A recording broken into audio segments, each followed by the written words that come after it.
नमस्कार, मैं हूं फिरोज शानी और आप देख रहे हैं मेरे साथ मिड विकेट।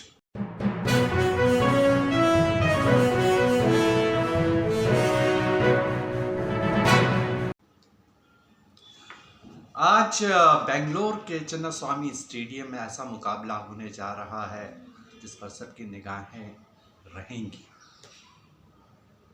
ये मुकाबला है ऑस्ट्रेलिया और पाकिस्तान के बीच, और जो भी ये मुकाबला हार गया उसके लिए फिर अंतिम 4 में जगह बनाने की जो राह होती है वो बहुत ही मुश्किल हो जाएगी। ऑस्ट्रेलिया 3 में से अपने 2 मैच हार चुकी है, जबकि पाकिस्तान 3 में से 2 मैच जीती है और सिर्फ 1 हारी है। और वो भी हार उसको इतनी ज़बरदस्त हार थी वो कि उसका जो आप कहते हैं ना कि कॉन्फिडेंस बिल्कुल शैटर हो गया, हिल कर रह गया। तो देखा जाए तो दोनों के लिए ही ये मैच बहुत ही महत्वपूर्ण है रेस में बने रहने के लिए। तो अगर चलिए हम बात करते हैं सबसे पहले कि इन दोनों का क्या रिश्ता रहा है ओडीआई में और वर्ल्ड कप में। तो ओडीआई अगर देखें तो दोनों के बीच में, ऑस्ट्रेलिया और पाकिस्तान के बीच में 107 वनडे इंटरनेशनल मैचेस हुए दोनों के बीच में, जिसमें से 69 मैचों में ऑस्ट्रेलिया को जीत हासिल हुई और जबकि पाकिस्तान सिर्फ 34 मैच ही जीता है। तो यहाँ भी आप देख सकते हैं कि पाकिस्तान पीछे है।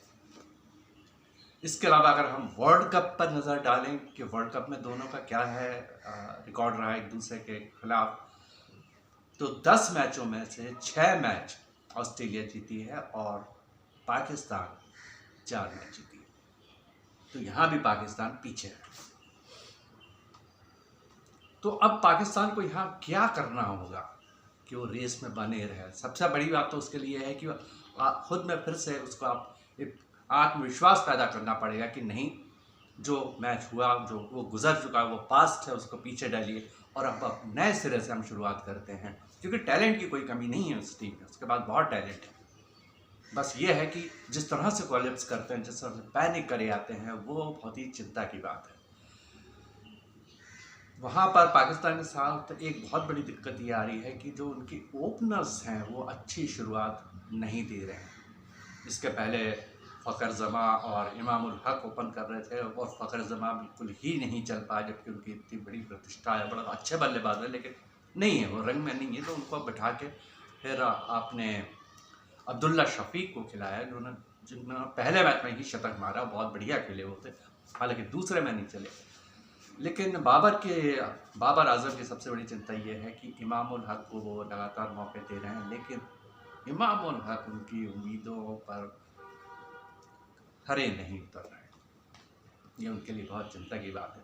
और लगभग देखा जाए तो पाकिस्तान का बैटिंग लाइनअप की बात करें तो पूरी की पूरी टीम जो है बाबर आजम और मोहम्मद रिजवान पे ही डिपेंड कर रही है। मोहम्मद रिजवान बहुत अच्छे फॉर्म में चल रहे हैं। बाबर आजम जो है थोड़ा पैची किस्म का मामला है, कभी चल रहे हैं कभी नहीं चल रहे हैं, लेकिन बड़े बल्लेबाज हैं और बड़े बल्लेबाज जब चलते हैं तो फिर चल ही जाते हैं। तो आज के मैच में बाबर आजम और रिजवान के अलावा बाकी को भी कुछ करके दिखाना होगा, वरना पाकिस्तान के लिए बहुत मुश्किल हो जाएगा। पाकिस्तान के साथ एक और ये दिक्कत हो रही है कि वहाँ पर नसीम शाह की उनको बहुत कमी खल रही है। इस टूर्नामेंट में है ही नहीं, टीम में ही नहीं है क्योंकि वो इंजर्ड है। तो ऐसे में जो पूरा का पूरा जो जिम्मेदारी है आ जाती है शाहीन शाह आफरीदी पे। लेकिन शाहीन शाह आफरीदी में की बॉलिंग में ना वो आपको पेस नज़र आ रहा है, ना आपको वो स्विंग नज़र आ रहा है, ऑफ कलर दिख रहे हैं। कुल मिला के जो उनके पास वो एक बॉलर है जो कुछ इम्पैक्ट डाल रहे हैं वो है आपके हारिस रऊफ, सिर्फ वही कुछ कर रहे हैं। उनके पास तो सारी स्पीड भी है, लेकिन बात इतने से ही नहीं बनती, क्योंकि जो शाहीन शाह आफरीदी हैं उनसे उम्मीद की जाती है कि शुरू के ओवर में 1-2 विकेट निकाल के वो अपोनेंट को थोड़ा अंडर प्रेशर लेकर आए, जो वो नहीं कर पा रहे हैं। किफ़ायती बॉलिंग कर रहे हैं, लेकिन जब आपका जो मेन बॉलर होता है, स्ट्राइक बॉलर होता है, उससे आप भले ही वो थोड़ा बहुत रन कंसीड कर दे, लेकिन आप चाहते हैं कि अपोनेंट के 2-3 बड़े बल्लेबाजों को वो वापस भेजे, ताकि बाकी फिर जो बॉलर्स हैं उसके दूसरे बल्लेबाजों पर प्रेशर डाल सकें। ये काम वो नहीं कर पा रहे हैं, जो कि एक बहुत ही चिंता की बात है पाकिस्तान थिंक टैंक के लिए, मैनेजमेंट के लिए और कप्तान बाबर आजम के लिए।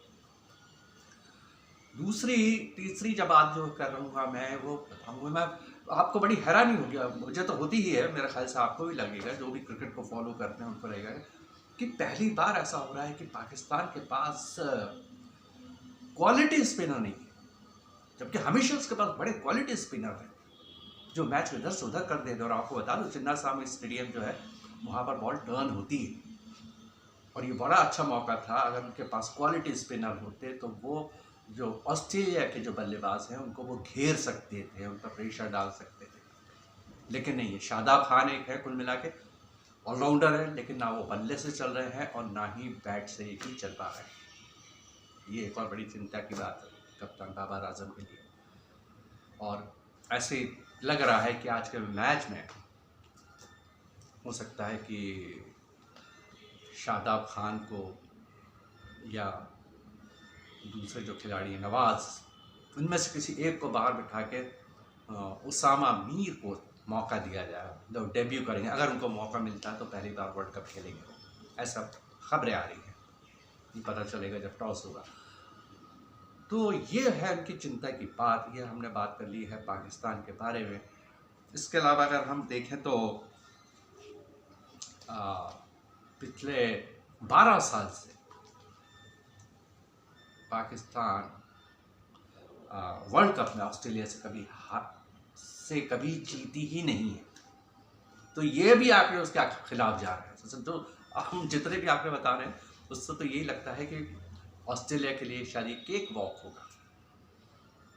ये उनका वर्ल्ड कप का रिकॉर्ड है। 12 साल में वो कभी भी ऑस्ट्रेलिया से नहीं जीती है। ऑस्ट्रेलिया ने हमेशा उसको हराया ही है।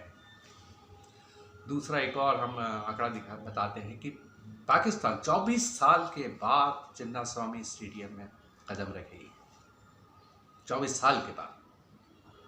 उसके पास भी कोई क्लू नहीं है कि ये विकेट कैसा खेलता है, कैसा नहीं खेलता। वो इधर उधर से इंफॉर्मेशन ही लेके या पिच को देख के ही एक अंदाज के तहत खेलेंगे। लेकिन अमूमन देखा गया कि थोड़ी सी टर्न होती है पिच, रन्स भी होते हैं उसमें, लेकिन टर्न भी होती है बाद में।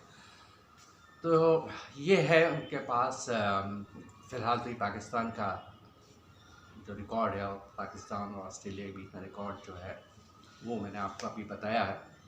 देखते हैं कि आगे क्या होता है। वैसे आपको बता दूं कि 24 साल पाकिस्तान के लिए एक अच्छी बात यह कि 24 साल पहले जब पाकिस्तान यहाँ पर खेली थी तो यहाँ पर उसने जीत दर्ज की थी। ये एक प्लस पॉइंट है जिससे उन्हें थोड़ा सा उसने हौसला बढ़ना चाहिए कि ठीक है भाई, 24 साल पहले हम यहाँ पर खेले तब जीते थे, तो आज 24 साल के बाद भी हम जीत सकते हैं। तो ये, और अब हम चलते हैं ऑस्ट्रेलिया की तरफ। ऑस्ट्रेलिया की भी जो स्थिति है, 5 बार की चैंपियन रह चुकी है, इसके बावजूद जो जिस हाल में है आज ऑस्ट्रेलिया, उसे देख के सबको बड़ी हैरानी हो रही कि क्या हो रहा है, क्या हो गया इस टीम को। बड़ी जुझारू, बड़ी लड़ने वाली टीम होती है, और अमूमन देखा गया है कि जब भी उसको कॉर्नर किया जाता है, बिल्कुल ढकेल दिया जाता है, तो वहाँ से वो दुगनी ताकत के साथ सामने आती है। तो ऐसे उम्मीद की जा रही है कि आज ऑस्ट्रेलिया सब कुछ झोंक देगी। लेकिन उसके साथ सबसे बड़ा प्रॉब्लम यह है कि उसके जितने बड़े बल्लेबाज हैं वो बड़ा स्कोर खड़ा नहीं कर पा रहे। ये उसकी सबसे बड़ी दिक्कत हुई है। अगर देखें तो जोश इंग्लिश और मिशेल मार्श को छोड़ के, ये 2 बल्लेबाजों को छोड़ के कोई भी 50 रन अभी तक नहीं बना पाया, चाहे वो डेविड वार्नर हो, चाहे वो स्मिथ हो, चाहे वो लाबुशेन हो। ये उनके लिए बड़ी चिंता की बात है, क्योंकि 50 ओवर के मैच में अगर कोई खिलाड़ी अगर 100 नहीं बनाता है, और वो खासकर इंडियन पिचेस पे जो रनों से भरी होती हैं, तो बड़ी मुश्किल है। क्योंकि हमने देखा है अभी तक जैसा टूर्नामेंट चला है कि 300 बना के भी आप सुरक्षित नहीं हैं, 350 बना के भी आप हार रहे हैं मैच यहाँ पर। इसलिए यहाँ पर एक बड़ा स्कोर खड़ा करना उनके लिए बहुत ही ज़रूरी है। ऑस्ट्रेलिया के लिए अच्छी खबर ये है कि वो उनके पास जो स्पिनर हैं, एकमात्र स्पिनर, वैसे तो ग्लेन मैक्सवेल हैं, वो पार्ट टाइम स्पिनर हैं, वहाँ के बॉल करते हैं और पिछले मैच में उन्होंने अच्छा खासा किया भी और बैटिंग भी ठीक ठाक की उन्होंने, तो ये उनके लिए अच्छी खबर है।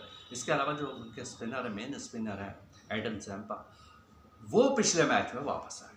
इसके पहले जो 2 मैच खेले थे उसमें बिल्कुल भी रंग में नहीं दिख रहे थे, लेकिन पिछले मैच में, तीसरे मैच में उन्होंने अच्छा प्रदर्शन किया और विकेट्स लिए, मेरे ख्याल से 4 विकेट लिए थे उन्होंने, और ये उनके लिए बड़ी अच्छी खबर है कि भाई कोई उनका एक खिलाड़ी तो इस रंग में आया है।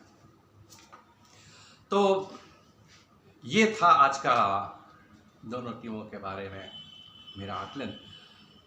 बाकी क्या होगा वो तो मैच में निर्भर करता है, और वनडे में कब क्या हो जाए कोई भरोसा नहीं है। आप हमारा YouTube चैनल देखते रहिए, हम उसको लगातार अपडेट करते रहे हैं, और आपको ये बताने में भी मुझे बड़ी खुशी हो रही है कि कल का जो मैच था उसमें हमें जो हमारे दर्शक और श्रोता उन्होंने जो हमें सहयोग दिया उसके लिए हम बहुत आभारी हैं। हमने हमारी जो व्यूवरशिप थी वो 1000 से ऊपर क्रॉस की। इसी तरह से हम आपका सहयोग चाहते रहेंगे। फ़िलहाल के लिए इतना ही। आप हमारा चैनल देखिए, उसको लाइक कीजिए, सब्सक्राइब कीजिए। धन्यवाद।